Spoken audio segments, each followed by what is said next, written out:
do you need a landscape architect or a garden designer for your project? That's a good question. So if you are dealing with a project that's going to require a lot of permits, will require a lot of civil engineering work with the city, where you're going to be coordinating with a lot of other professionals that are going to need CAD CAM drawings and things like that, then you definitely want to be working with a landscape architect. If you're going to be having regular inspections where you're going to need to show that you are working to code with stairways and things like that, you definitely need to be working with a landscape architect. Landscape architects are different animals, obviously.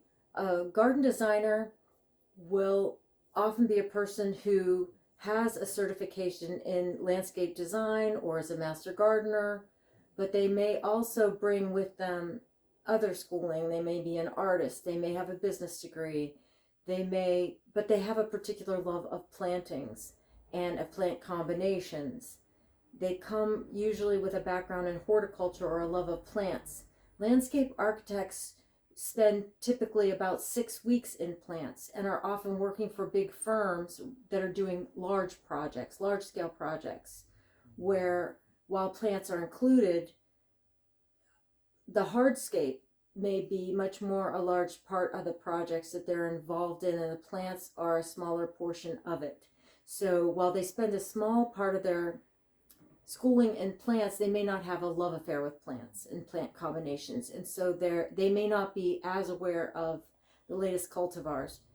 You can see how often plants are being introduced. For example, the newest hydrangeas that are introduced every year and the new roses that are introduced every year. If you're not an aficionado of plants, if you don't love plants, aren't constantly reading about plants, you're not going to know about any of them. And they're solving problems with plants, hybridizing new plants every year. For example, we used to not recommend wisteria for a lot of applications because it would grow so large that it would tear structures down.